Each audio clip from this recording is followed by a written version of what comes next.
오늘 우리가 볼 본문은 마태복음 제13장 51절과 52절 두 절을 보겠습니다. 제가 봉독합니다. 이 모든 것을 깨달았느냐 하시니 대답하되 그러하오이다. 예수께서 이르시되 그러므로 천국의 제자된 서기관마다 마치 새것과 옛것을 그 곳간에서 내오는 집주인과 같으니라. 아멘. 마태복음 13장은 하나님 나라의 장입니다.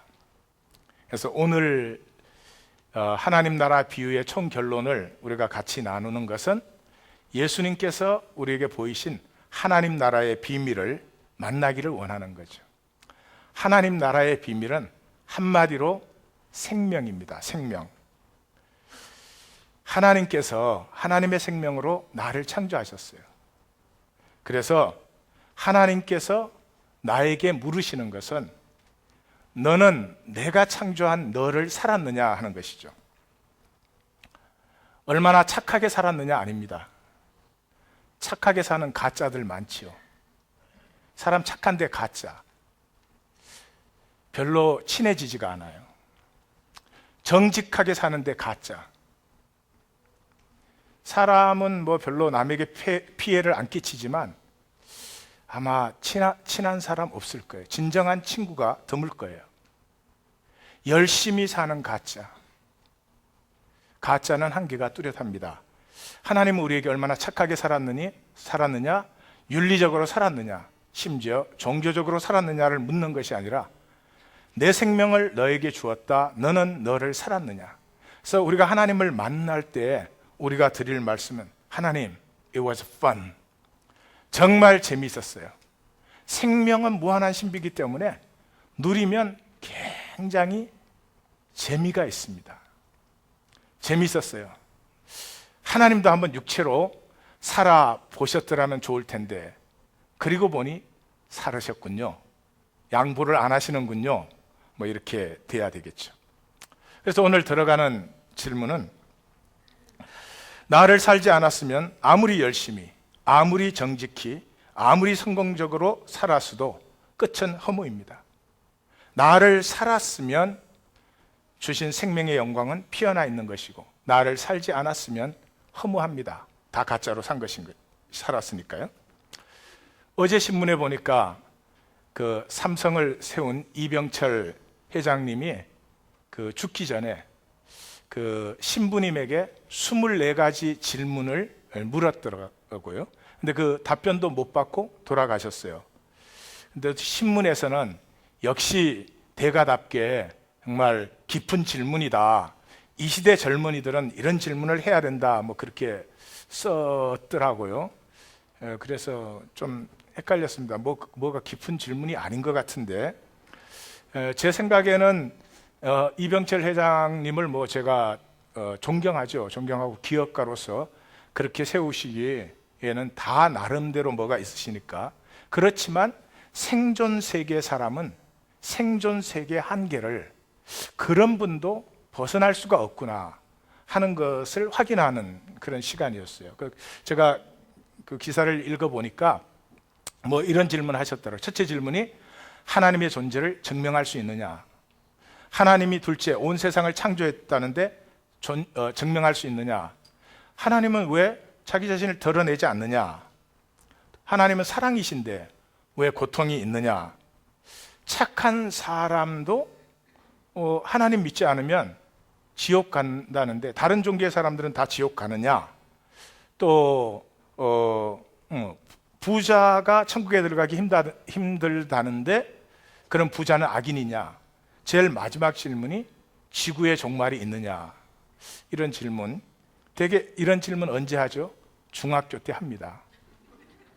아니, 중학교 때 그런 질문 다 하잖아요. 안 믿어도, 종교가 없어도 그런 질문 하죠.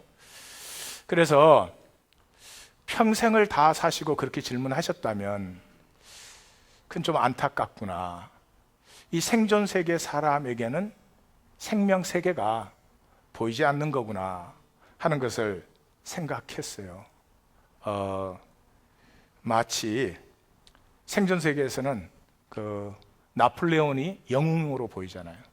그런데 톨스토이가 전쟁과 평화를 쓰면서 어떻게 표현합니까? 나폴레온은 그 시대 역사가 사용한 도구, 진짜 역사가 어떻게 흐르는 것을 본 것은 러시아의 구스타프 때문에 나폴레온이 결국 멸망하게 되죠. 그 모스크바까지 프랑스 군대가 침입하니까 구스타프에게 총사령관으로 임명해서 전 군대를 위임합니다. 그런데 프랑스 군대가 들어오면 한 번도 안 싸우고 계속 후퇴하는 거예요. 모든 사람이 구스타프를 죽일 사람이라고 그렇게 하죠.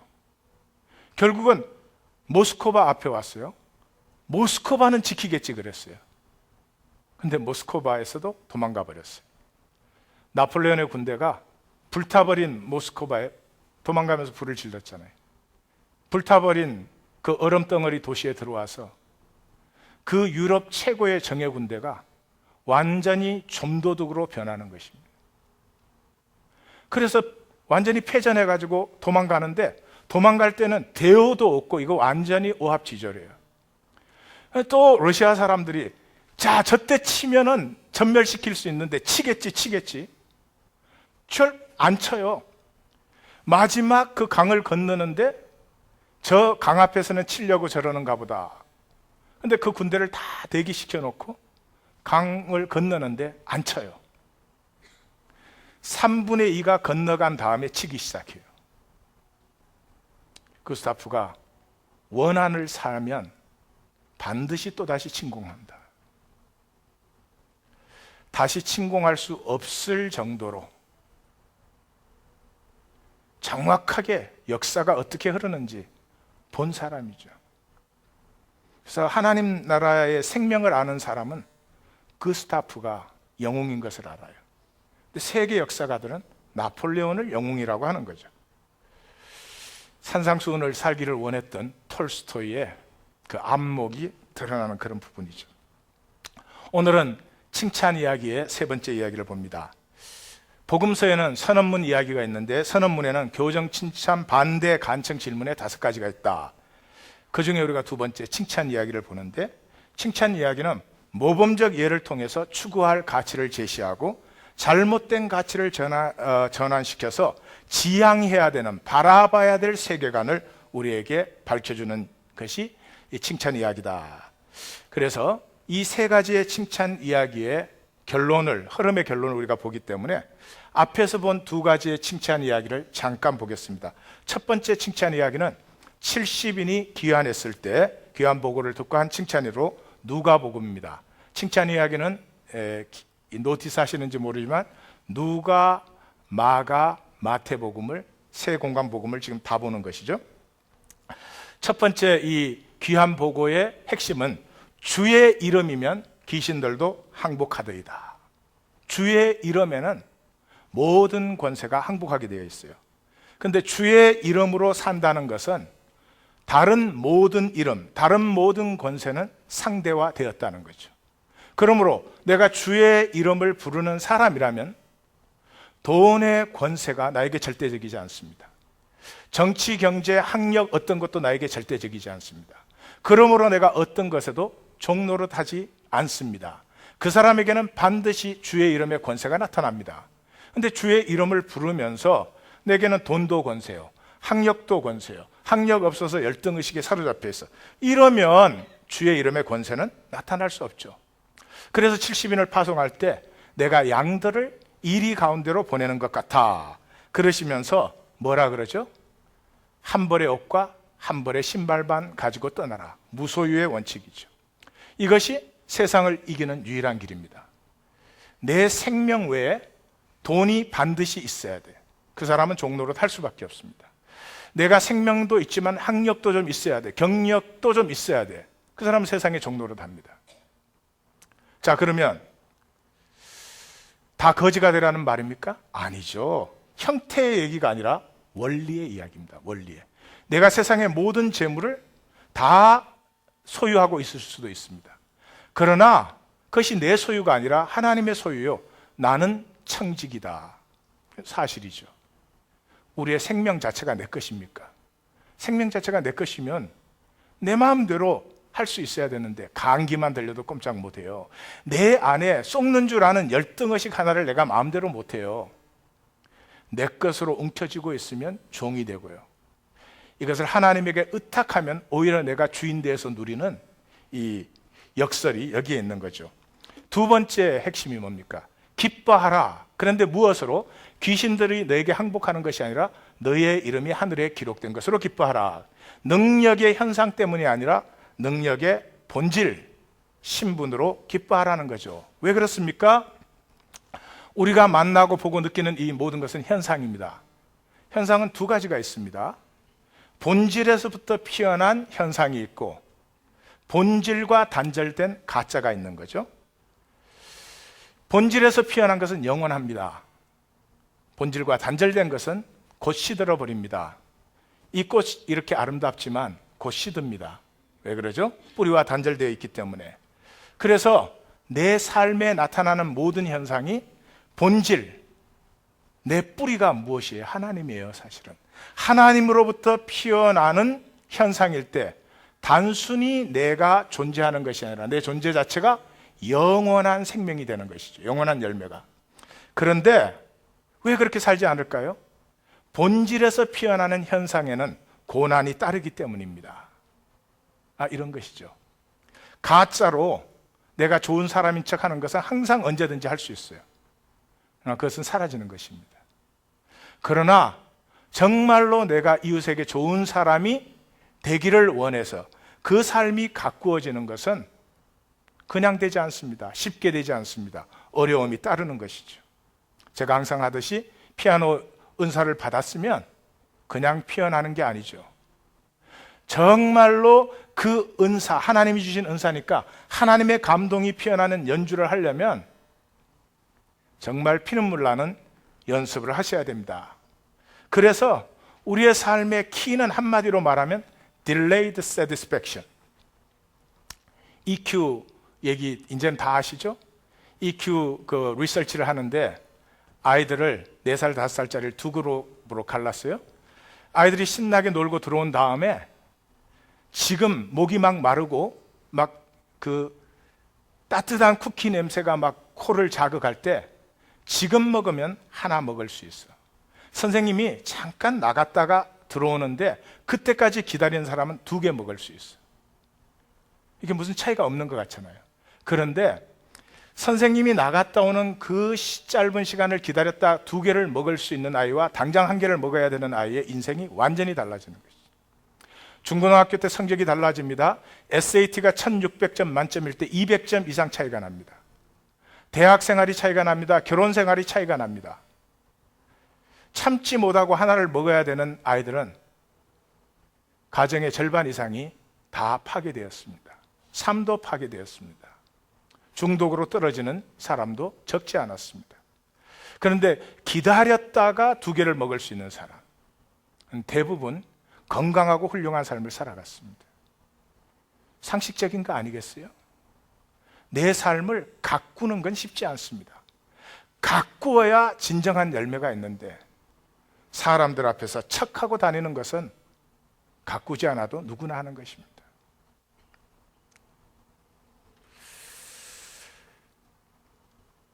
그래서 이 가꾸는 삶에 진짜 기쁨이 있죠. 왜 그렇습니까? 그것을 가꾸어서 열매를 바라보는 사람은 열매 맺힐 때만 기쁠까요? 아니죠. 그것을 가꾸어가는 과정에도 기쁨이 이미 있습니다.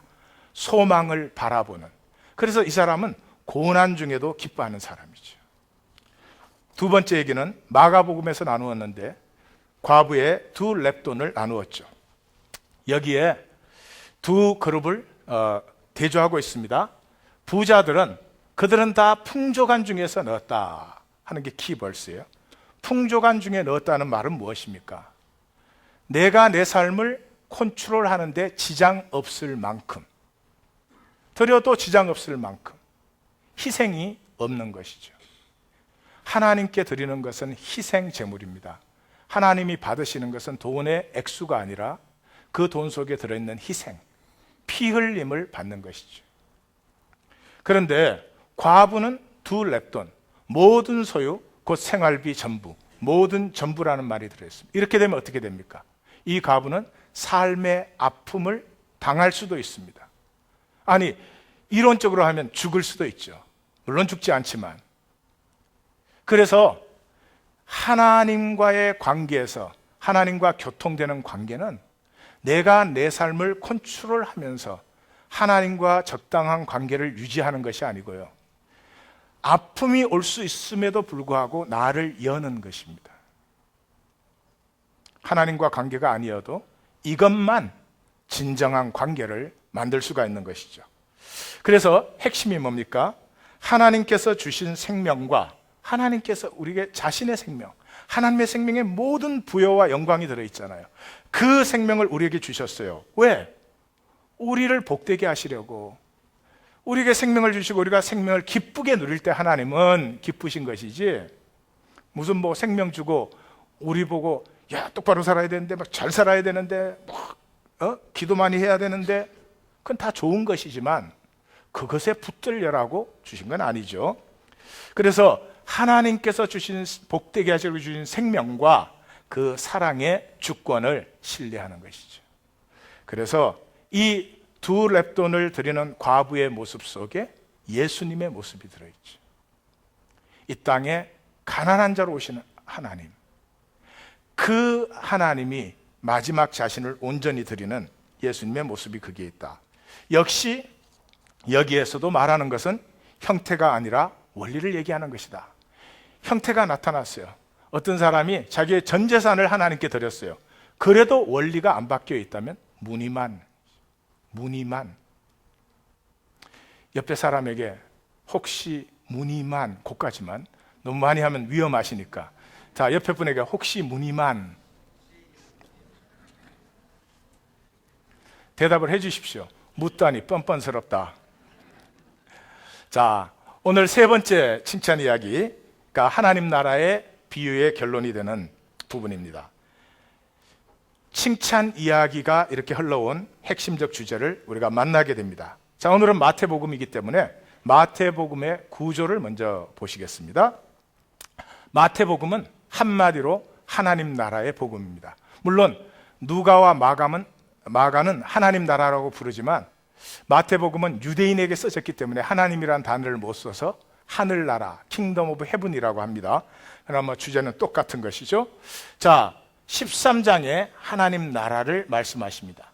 18장에 그 하나님 나라가 지상에 존재하는 교회를 얘기합니다. 그리고 이 두 기둥을 감싸는 전체 상황은 불신과 갈등과 대적입니다. 그 참 신기하죠? 하나님 나라를 선포하면서 하나님 나라의 이적들을 행해 나가시는데, 하나님 나라의 이적을 사람들이 만나면 믿을 것 같지요. 그런데 복음서를 보시면 이적과 불신은 비례합니다. 이적과 불신은 비례해요.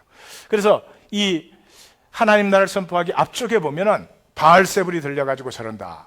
그뿐만 아니라 예수님의 가족까지도 예수님을 불신하는 그런 불신과 대적이 나타나요. 끝에는 종교 사람들이 하나님 나라를, 종교를 폄하한다, 파괴한다, 이렇게 대적하죠. 그리고 그 한가운데는 그런 불신과 갈등이 나타나는 속에 믿음이 나타납니다. 가나안 여인을 통해서 이만한 믿음을 본 적이 없다. 뿐만 아니라 한 걸음 더 나아가서 제자들이 주는 그리스도시요 살아계신 하나님의 아들이시니이다. 그래서 우리는 하나님에 대해서 어떻게 고백을 하느냐, 예수님이 바로 이 가운데 갈등 속에서 이 패역하고 믿음이 없는 세대여 그렇게 말합니다. 그렇습니다. 하나님과 하나님의 생명의 사랑이 우리 앞에 분명히 나타났음에도 불구하고 보지 않습니다, 듣지 않습니다, 부인하는 그런 세상 속에서 우리가 고백을 하는 거지, 보니까 다 믿을만해서, 보니까 당연해서 그렇게 고백이 되지 않는 것이죠. 그리고 그 앞쪽은 예수님이 유명한 산상수훈이죠. 하나님 나라의 말씀, 8장에서 10장까지는 하나님 나라의 사역이 나타나고, 그러므로 10장에서 제자들을 하나님 나라를 위해서 파송하는, 그리고 뒤쪽은 하나님 나라가 반드시 도래한다 하는 것이 마태복음입니다. 자, 그 마태복음의 13장 하나님 나라, 보면 1절에서 50절까지는 7개의 비유가 나옵니다. 7, 항상 상징적이죠. 그 다음에 오늘 우리가 읽은 결론과 그 다음에 끝에 뭐가 나와요? 고향 사람들이 예수를 배척해요. 이상하죠? 하나님의 나라가 나타나면 세상 사람이 참 환영할 것 같은데 환영하지 않습니다. 배척합니다. 오늘 우리도, 오늘 하나님 나라가 우리 가운데 선포될 텐데 우리의 마음이 하나님 나라를 배척하지 않고 받아들일 수 있는 마음이 되시기를 우리 주님의 이름으로 축원합니다. 우리 성도님들은 꼭 받아들이실 거예요. 마음이 예비되어 있으니까. 그런데 고향 사람조차도 배척한다. 세상 나라는 하나님 나라를 썩 좋아하지 않습니다. 자, 그것이 13장인데, 자, 13장에 들어가서 첫째 7개의 비유가 나옵니다. 여러분, 비유는 한 가지의 핵심적인 교훈을 가르쳐 주기 위해서 얘기를 만든 거예요. 그러니까 비유는 핵심적인 한 가지 교훈만 받으면 돼요. 비유를 가지고 너무 복잡하게 얘기를 하면 오히려 비유를 미스언더스탠드 하는 거예요. 비유는 핵심적인 교훈을 위해서 만든 이야기예요. 그래서 제일 첫 번째 비유가 뭐예요? 씨 뿌린 자의 비유 아니에요. 씨 뿌린 자의 비유의 핵심은 좋은 땅에 뿌려졌다는 것은 말씀을 듣고 깨달아 결실한다, 이렇게 돼 있거든요. 그러니까 말씀을 들었으면 결실을 해야 되는데, 삶을 그렇게 살아야 되는데 어떻게 됐어요? 결실이 없었어요, 이때까지. 왜? 깨달음이 빠져있기 때문에. 깨달음이 빠져있기 때문에. 그래서 마태복음 13장에는 깨달으니 이런 말이 계속 나오는 것을 볼 수 있어요. 깨달음이 뭐냐? 한마디로 전인격적, whole heart로 아는 것이에요. 야다예요. 머리로만 알면 머리는 반드시 분열시키고 단절시킵니다. 그러니까 머리로 알면 좋은 것인 줄 알지만 살 수는 없다, 이렇게 딱 자기가 판단을 해놓죠. 그런데 가슴으로 알면 살 수밖에 없습니다. 자식은 머리로 사랑합니까? 가슴으로 사랑합니까? 자식은 가슴으로 사랑해요. 그래서 믿고 힘들게 할 때도 사랑하지 않을 수가 없어요. 무엇보다도 전인격, 야다, 가슴으로 사는 삶에는 기다림이 있어요. 기다림이 있기 때문에 기다림을 향해서 살게 되는 거죠. 사람은 기다리는 그 무엇인가를 향해서 살게 되어 있어요. 그래서 사무엘 버켓의 고도를 기다리며, 뭐를 기다리냐? 뭐를 기다리는 게 문제가 아니고 삶이란 기다리는 것이다. 가슴은 통합하고 머리는 분열시켜요. 부부 사이도 가슴으로 대할 때는 하나가 돼요. 머리가 움직이기 시작하면 반드시 분열이 되기 시작해요. 내 자녀는 가슴으로 봐요. 남의 집 자식은 머리로 봐요. 그래서 삼진도 아니야. 원 스트라이크 아웃이야. 자기 자식은 thousand strikes still alive. 그런 거죠. 깨달음이 뭐냐? 하나님의 말씀이 whole heart. 두 번째가 가라지의 비유예요. 가라지의 비유는 뭐예요? 다칠라. 예수님의 다칠라 하는 것이 키예요. 다칠라 하는 말 속에는 가라지와 알곡이 흡사하다 이 말이에요. 흡사해요. 진짜는 인자가 뿌린 것이고 가짜는 원수가 뿌린 것인데 생존의 삶과 생명의 삶이 겉으로 보기에는 흡사해 보이지만 하나는 진짜고 하나는 가짜다. 세 번째, 네 번째 비유는 겨자씨의 비유와 누룩의 비유죠. 겨자씨가 세상에서 가장 작은 것인데 자라난 다음엔 큰 나무가 되어서 새들이 깃들게 된다. 누룩 조금이 서말 가루를 다 부풀게 한다. 두말할 것도 없죠. 생명의 비밀이에요. 생명의. 제 속에 생명핵이 아가페인데 이 생명핵이 1%도 안 돼요. 99.9%는 제 정욕과 이기와 악함과 이런 것들이에요. 그 부끄러운 것이에요? 생명을 모르면 부끄러운 것이죠. 그래서 맨날 가리게 하고 사는 거죠. 생명을 알면 자랑스러운 것이에요. 99.9%의 악함에도 불구하고요.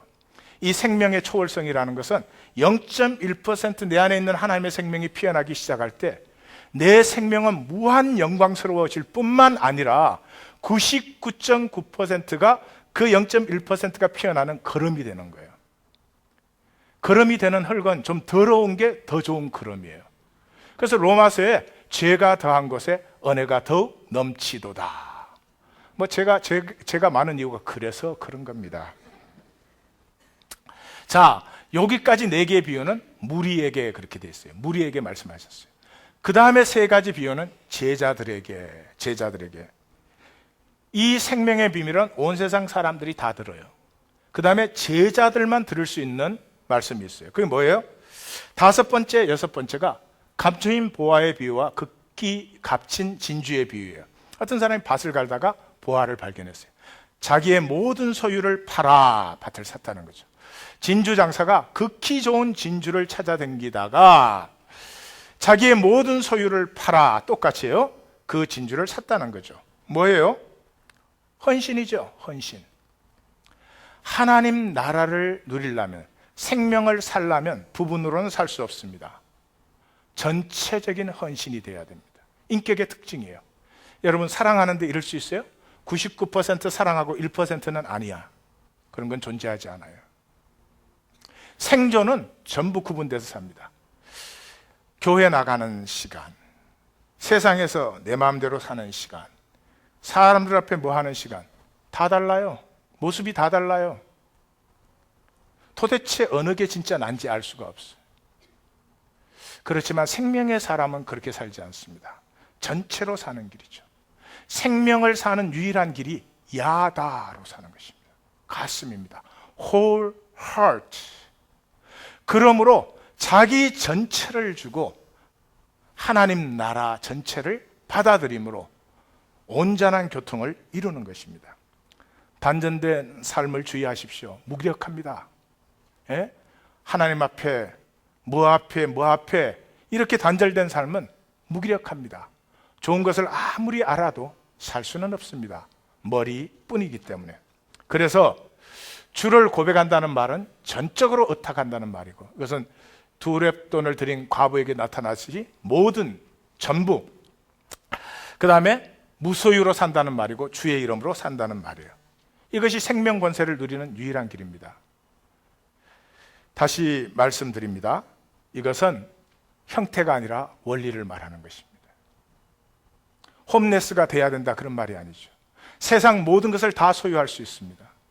그럼에도 불구하고 내 생명의 주인이 내 것이 아님을 아는 진정한 지혜입니다. 그래서 평강이 있습니다.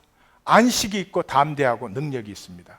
속지 않으시기를 주의 이름으로 축원합니다. 7번째 물고기의 비유는 뭐 설명할 필요도 없는 거 아니겠어요? 예수님이 좋은 것은 담고 못된 것은 내어버린다. 그러면서 세상 끝에도 이러해서 악인을 갈라. 예수님 앞에 악인은 강도가 아닙니다. 세리가 아닙니다. 창기가 아닙니다. 예수님 앞에 악인은 자기를 살지 않는 가짜입니다. 사랑과 하나님을 속이는 악인입니다. 악인을 갈라 풀무에 던져 거기서 울며 이를 갈리라. 예수님 말씀치고는 좀 그래요. 그러나 무엇을 느끼십니까?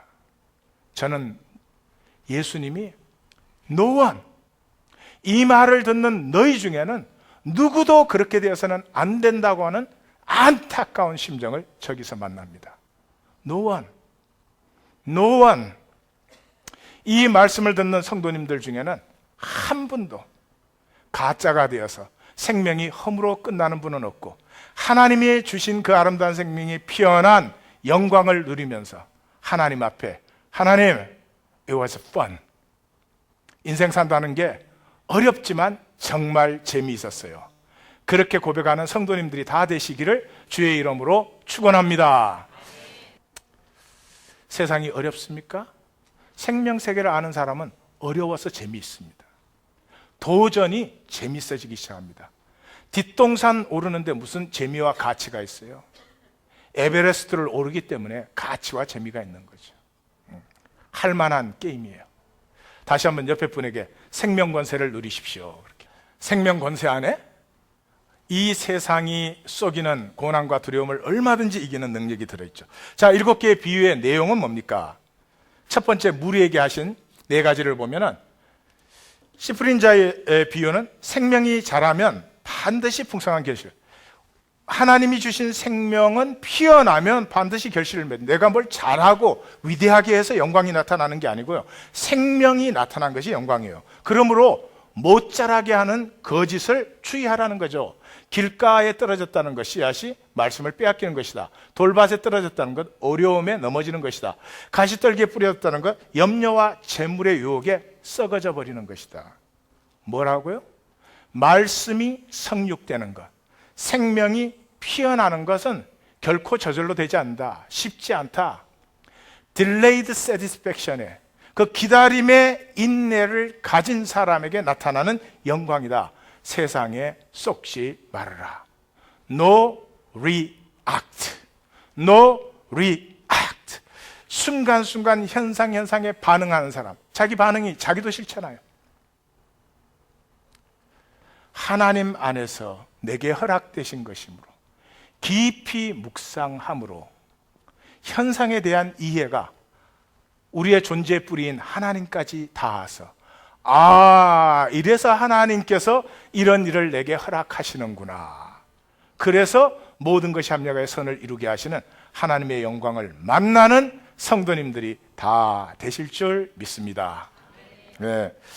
두 번째 비유, 모습은 같아도 가짜가 있으며 끝에 반드시 나뉜다. 끝에 나뉜다는 것은 뭐예요? 첫째는 알곡을 보호하는 의미도 있지만 가라지에게 끝까지 기회를 주는 거죠. 끝까지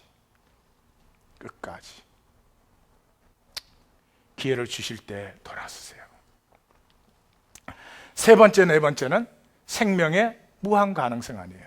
겨자씨 하나가 누룩 조금이 서말 가루를 다 부풀게 하는, 생명밖에 이 가능성이 없어요. 하나님의 형상인 인간의 생명은 한 사람이 그 생명대로 피어나면 전 역사와 온 우주를 다 감동시킬 수 있는, 저는 생명에 미친 사람이에요. 저는 생명밖에는 이제 생각이 나지 않습니다. 종교단체에 관심이 없습니다. 얼마나 커지느냐 별로 관심 없습니다. 커지면 좋은 것이고 커질 것입니다. 그래야 또 땅끝까지 증거도 되고. 그렇지만 그것 이전에 우리가 모인 이 하나인 공동체가 생명의 공동체, 가짜가 아닌 진짜 공동체가, 교회는 진짜들이 모인 곳이 교회예요. 진짜는 교통하게 되어 있어요. 그러므로 하나가 되게 되어 있어요. 종교적 행위로 되는 것이 아니죠. 그래서 이 교회가 이루어지면 저는 제일 하고 싶은 것이 우리 이민 자녀들 상처 많습니다. 병이 많이 들어있어요. 우리 새아이가 비교적 건강한 편입니다. 제가 이렇게 생각해 보면 나는 저 나이 때 저 아이보다 훨씬 못했다 하는 걸 분명히 압니다. 그런데도 그 아이들에게 상처고 병들고 무력해진 모습들을 저는 확연히 봅니다. 라이프 플레인이라는 것을 세우고 싶어요. 라이프 아카데미, 센터, 가든 별걸 다 생각해 봤는데 그 다 인위적인 느낌이 많고 생명의 야성을 빼앗겨 버렸어요. 그래서 생명덜판, 라이프 플레인이라는 것을 세워가지고 거기에 자라나는 자녀들은 자라나는 대로, 이미 성장한 자녀들은 거기에 와서 자기들의 무너지고 잃어버린 파트를 회복받을 수 있는 영성, 지성, 품성을 같이 개발해주고 은사와 기술과 체력을 같이 강화시켜주는, 그래서 디스플린 되어 있지만 자유하고, 자유하기 때문에 내가 얼마나 잘 되느냐가 아니라 인류 복지를 위해서 살 수 있는 사람들. 인류 복지라는 게 뭐예요? 하나님의 나라. 사람 인류가 건강해지면 피조 세계 전체를 아름답게 섬겨줄 수 있습니다. 라이프 플레인을 세우고 싶고, 그래서 우리 마이너리티 이민의 자녀들과 certainly is a handicap. 그러나 핸디캡을 넘어서는 데서 생명의 능력이 나타나는 거죠. 우리 부모들은 저부터 잘못 길렀어요. 공부 잘하고 돈만 많이 벌면 되는 줄 알았어요. 근데 그 아이들이 행복하지 않아요. 가슴에 불안이 1세보다 더 많습니다. 제자에게 하신 비유는 5번째, 6번째가 뭐예요? 생명을 피우는 길은 전심뿐이다. 인격을 사는, 나의 진심을 사는 길은 전체로 사는 것이에요. whole heart. 머리 따로 가슴 따로 그렇게 살 수는 없어요. 전체로 사는 것이. 너는 마음을 다하고 뜻을 다하고 힘을 다하여 내 하나님 여호와를 사랑하라. 이 어떻게 들리십니까? 하나님 어떻게 사랑하십니까? 하나님 영이십니다. 대상할 수 있는 실체가 없는 분이십니다. 마음을 다하고 뜻을 다하고 힘을 다하여 하나님을 사랑한다는 것은 하나님이 주신 생명을 누리는 것입니다. 생명을 누리는 길은 내 전체로, 내 가슴 전체로 사는 것입니다. 속이는 것 따로 있고 감춰놓은 것 따로 있고 사람들 앞의 모습 따로 있고 뒤의 모습 따로 있고 그 사람은 생명 살 수 없는 것이죠. 예수님은 그걸 강조해서 누가복음에 하나를 더 붙여요. 마음을 다하며 목숨을 다하며 힘을 다하며 뜻을 다하여 주 여호와 너의 하나님을 사랑하라 그렇게 합니다. 우리 성도님들 오늘 이 시간 이후로 저는 그렇게 되기를 원합니다.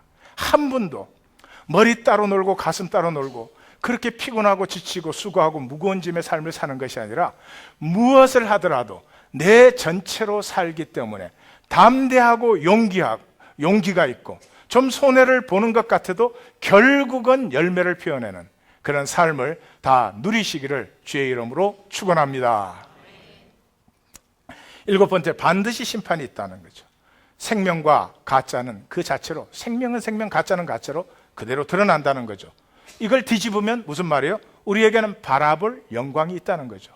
로마서 8장 18절이 말하듯이 생각건대 현재의 고난은 장차 우리가 받을 영광에 좋게 비교할 수 없도다.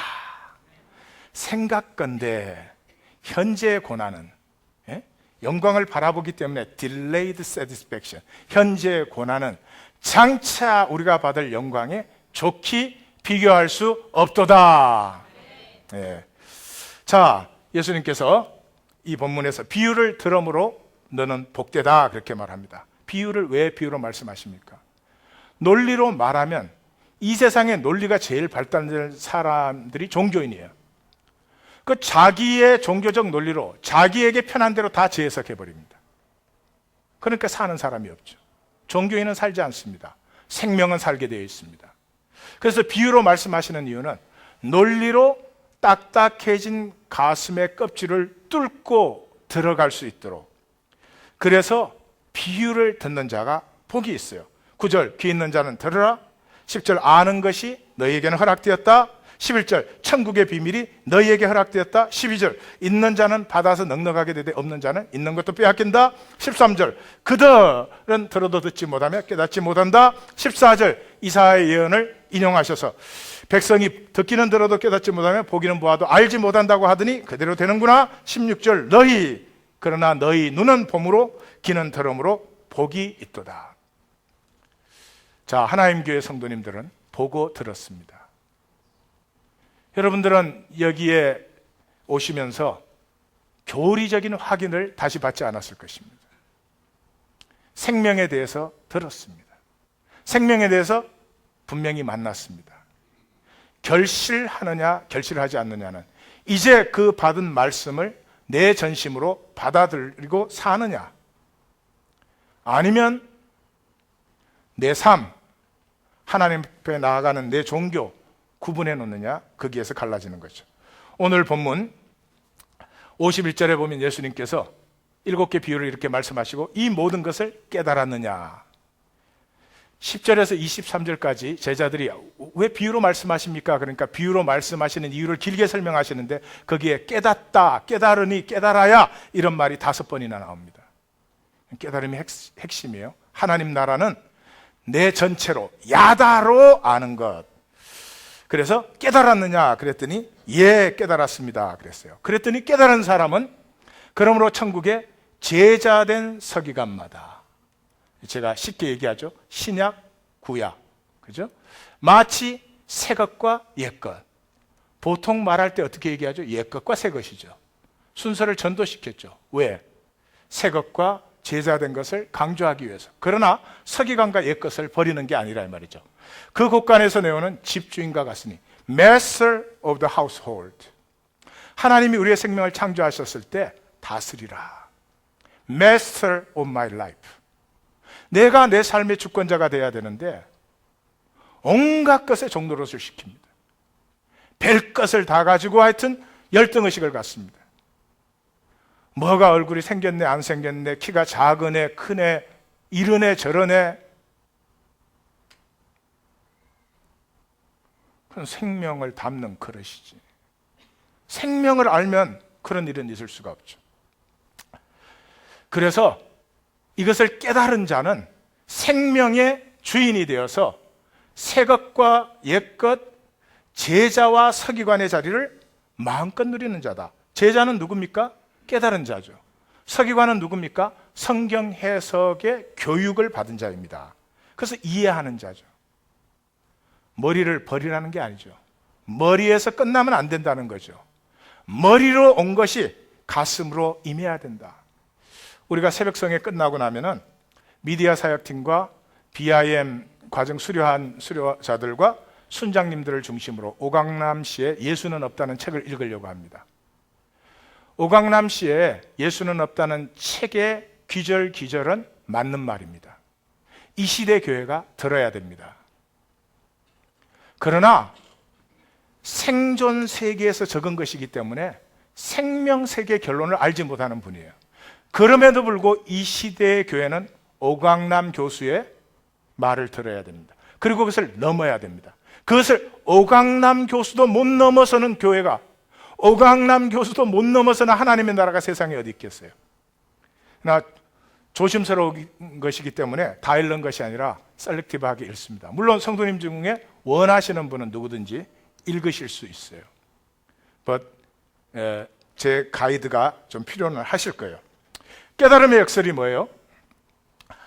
안다고 생각해요.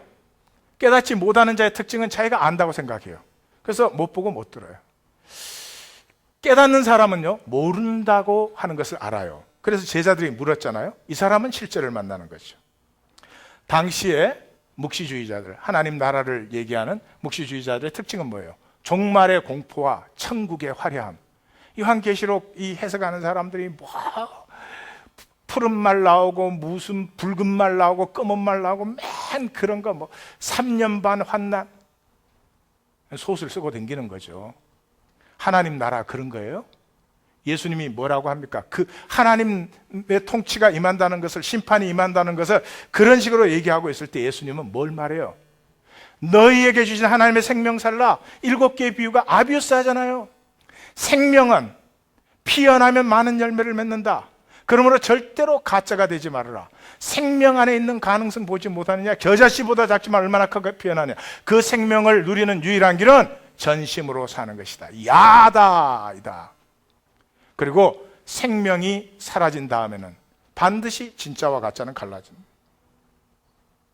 세상이 주는 두려움에 속지 말아라. 그것이 생명을 피우는 하나님의 섭니다. 두렵게 하고 불안하게 함에도 불구하고 내가 불안과 두려움의 종로로 타는 것이 아니라 반드시 불안을 깨는 생명 권세로 불안과 두려움을 넘어서기 때문에 생명이 피어나는 것 아니냐. 믿고 불안과 두려움을 맞서라. 하나님을 믿어라.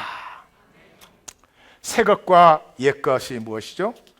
새 것과 옛 것이, 새 것은 제자고 옛 것은 서기관인데, 새 것은 하나님 나라고 생명이고 옛 것은 종교와 이고 아니에요. 여기서 예수님이 종교를 버려라 그런 게 아니죠. 예? 종교를 넘어서 종교의 본질로 나아가라. 어떤 성도님이 현대교회는 막 기복신앙이 어쩌고 막 그러시더라고요. 그래서 제가 아니 기복신앙이 왜 잘못됐습니까? 그랬죠. 그랬더니 제가 그런 말을 하니까 좀 놀라시는 표정이에요. 제가 물었어요. 성도님의 자녀가 아주 잘 되면 다른 자녀들은 안 되는데 왜 우리 자녀만 잘 되게 했습니까? 라고 하나님에게 항의하실 겁니까? 그러니까 조금 달라지시는 것 같아요, 생각이. 기복신앙은 신앙의 출발점입니다. 내 신앙이 아무리 성장해도 기복신앙적인 요소는 내 안에 있습니다. 내가 아무리 성숙해도 어린아이적인 유치함이 내 안에 있습니다. 필요합니다. 그것이 나를 인간답게 합니다. 유치함을 절대로 나타내지 않는 인간, 사회생활은 괜찮지만 같이 살기 힘들어요. 제 아내와 제가 비교적 가깝고 행복할 수 있는 중요한 이유 중에 하나가 우리가 서로에게 유치함을 허용하기 때문에. 그래서 제가 이렇게 입이 부르튼 이유가 두 주 유치하지 못하니까 이게 터져 나오는 거 보세요. By the way, 우리 하나님 교회에서는 얼마든지 유치하십시오. 괜찮습니다. 너무 고상한 척 하지 마십시오. 고상한 것 좋은 것이죠. 교양 좋은 것입니다. 우리의 관계를 잘 보호해서 자라게 해줍니다. 그러나 교양 있는 척은 하지 마십시오. 고상한 척은 하지 마십시오. Be yourself. 제가 갈라디아서 서문에 우리 모두는 이기적입니다. 그러나 이기적이라는 것이 나쁜 것은 아닙니다.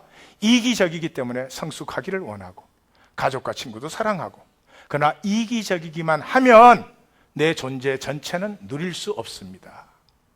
그러므로 이기적인 우리가 이기적인 것을 넘어서야 되는데, 이 넘어섬은 죽어도 좋은 사랑을 만날 때에만, 죽어도 좋은 사랑을 만날 때에만 내 이기를 내가 넘어서는 나의 신비를 누리게 되는 거죠.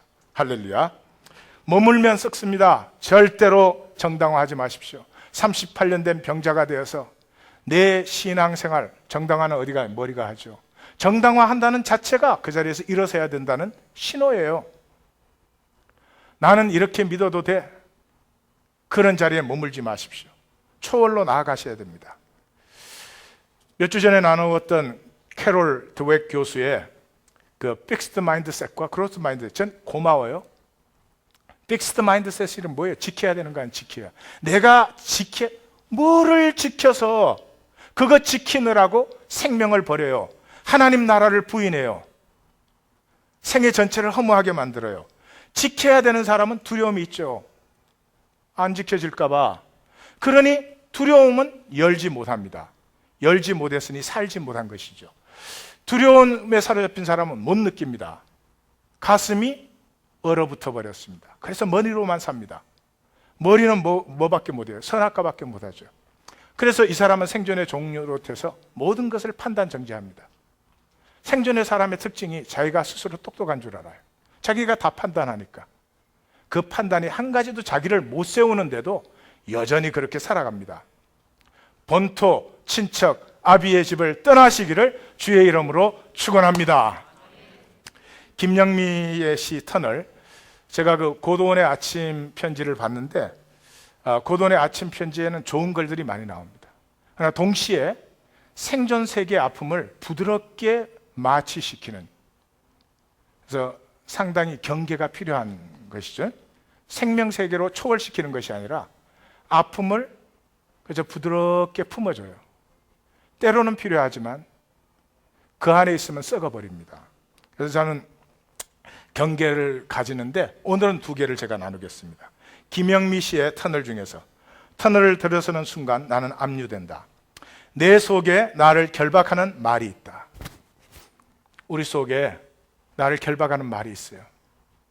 예, 믿는 분들은 11조 소리 들으면 결박돼요. 내 속에 나를 결박하는 말이 있다. 웅크리고 있는 넙이 있다. 수많은 넙이 있어요. 거기 빠지면 스스로 못 헤어나와요. 흐르지 못한 피가 터널을 파고 있다. 오늘도 생명이 교류되지 않은 그 자리에 내가 숨을 터널을 계속 파고 있는 것이죠. 반달 모양의 출구가 사이렌을 울리며 달려온다. 출구가 항상 달려와요. 근데 그 출구를 보지 못해요. 왜 그런 줄 아세요? 내 라이트가 너무 밝기 때문에. 라이트를 끄시오. 자신을 끄시오. 논리를 끄시오. 지난 상처의 두려움에서 나오는 머리의 반사들을 끄십시오. 끄지 않으면 생명을 살 수가 없습니다. 결론을 내리십시다. 하나님 나라는 영원합니다. 그러므로 우리가 타락했을 때 하나님 나라가 중지되지 않았죠. 그렇다면 타락까지도 우리의 생명을 피워내는 섭리의 한 부분이 될 수밖에 없습니다. 거짓을 주셨습니다. 거짓과의 싸움이 나 창조의 기회이기 때문에 두려움과 수치의 웅크리라는 것이 아니라 두려움과 수치가 있음에도 불구하고 생명으로 당당히 일어설 때 하나님 주신 생명은 내 안에서 피어납니다. 그러므로 생애에 매일매일은 나 피우는 기회입니다. 내가 나를 피워나갈 때 여러분 모든 사람이 나의 조력자가 됩니다. 귀인이 나타나요. 나를 피워내지 않는 사람은 왼수만 만나요.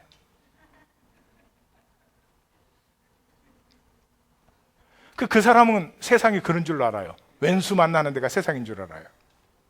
생명을 사는 사람은 세상이 얼마나 풍성한 하나님의 은혜와 섭리인지를 알아요. 그래서 모든 사람이 나의 조력자가 되며 이 모든 것이 내 생명을 피워내는 하나님의 섭리로 존재하는 것을 만나요. 뿐만 아니라 그동안 내가 수없이 잘못 살아온 그것을 반전까지 시키는 반전의 신비까지도 하나님께서 예비하신 것을 알게 되죠. 이것을 만난 함성이 로마서 8장의 후반부예요. 이와 같이 성령에 우리의 연약함을 도우시나니 우리가 마땅히 기도할 바를 알지 못하나 우리의 기도의 중심은 하나님 나로 살고 싶습니다. 내가 불안합니다. 두렵습니다. 자신이 없습니다. 내가 내 자신을 들어보면 얼마나 한심한지 몰라요. 그럼에도 불구하고 긍휼과 자비에 풍성하신 하나님, 그 어려운 오른손으로 나를 붙드시오. 이 한마디에 얼마나 용기가 솟아나는지 몰라요. 성령이 말할 수 없는 단식으로 우리를 위하여 친히 간구하시느니라. 우리가 알거니와 하나님을 사랑하는 자, 곧 그 뜻대로 부르심을 입은 자들에게는 모든 것이 합력하여 선을 이루느니라. 그것도 모질해서 자기 아들을 아끼지 아니하시고 우리를 위하여 내어주시니가 어찌 그 아들과 함께 이 모든 것을 우리에게 은사로 선물로 주시지 아니하겠느냐. 생명으로 피어나십시오. 99.9%가 무력한 내가 내 삶을 붙들어지고 내 식으로 컨트롤하겠다. 인생 전체가 수고하고 무거운 짐에 저주의 열매밖에는 맺혀지지 않을 것입니다. 생명 피어나는 삶을 사시기를 주의 이름으로 축원합니다. 헨리 데이비스 소로의 월든 중에서 그때쯤에는 이미 신체적 탄력을 잃고 여행 의욕도 사라져 있을 것이다. 인생의 가치가 어느 때보다도 줄어들었을 노년기에 불확실한 노년기 있을지 어떻게 알아요? 불확실한 자유를 누리기 위해 돈을 버느라 인생의 황금기를 탕진한다는 것은 훗날 고국으로 돌아가 시인으로 살겠다고 그 생각에 먼저 돈을 벌기 위해 인도로 가는 장사꾼 같아. 우리의 인생 자칫 잘못하면 나중에 편안해 보겠다고 지금 고생을 하다가 결국은 더 고생을 하는. 오늘 마감은 저의 명상으로 합니다. 저의 명상, 종노릇과 생명살기. 종노릇은 항상 언젠가는 그래요. 언젠가 누리겠다는 것이. 언젠가 하나님 섬기겠다는 것이. 언젠가 내가 하나님에게 헌신하겠다는. 언젠가는 언젠가예요. 절대로 오지 않아요. 어느 상인이 1천만 불을 저축하였다. 그는 노후에 걱정 없이 인생을 즐길 것을 생각하고 그 돈을 가장 안전하게 투자하는 방법까지도 다 생각해 놓았다. 그러나 얼마 안 되어 죽음의 천사의 방문을 받았다. 그 상인은 자신이 지금 죽을 수 없는 수천 가지 이유를 말하면서 조금만 더 살 수 있도록 해달라고 사정을 하였으나 죽음의 천사는 도무지 듣지 아니하였다. 그는 다시 그러면 3일만을 달라. 그러면 내 재산 절반을 드리겠다고 했다. 그러나 죽음의 천사는 들은 척도 아니하고 그의 팔을 잡아 끌기 시작했다. 그는 울며 불며 그러면 하루만 더 달라고. 그러면 내 땀 흘려 번 전 재산 전부를 다 드리겠다고 했으나 죽음의 천사는 꿈쩍도 하지 않았다. 그는 결국 짧은 노트를 쓸 수 있는 몇 초간을 허락받았다. 그는 이렇게 썼다. 이 글을 읽는 모든 사람들은 제발 내 말을 명심해 주십시오. 재산을 모으는 일에 인생을 낭비하지 마십시오. 생명을 사십시오. Choose life. 내 평생 모은 재산으로 생명을 단 한 시간도 살 수 없었습니다. 생명은 살기 위해서 주어졌습니다. 누리도록 주어졌습니다. 속이는 강박관념에서 자유하십시오. 염려로는 누려지지 않습니다. 살 수 없습니다. 믿음이 누리게 하며 살게 하는 것입니다. 생명 권세를 결코 포기하지 마십시오. 생명 권세를 누린다는 것은 진짜로 사는 것입니다. 전심으로 사는 것입니다. 야다로 사는 것입니다. 주의 이름으로 사는 것입니다. 하나님께서 우리에게 생명을 주셨습니다. 생명의 권세를 누리시고 피어나 풍성한 열매로 땅 끝까지 복의 근원이 되는 우리 모든 성도님들이 다 되실 줄 믿습니다. 기도하십시다.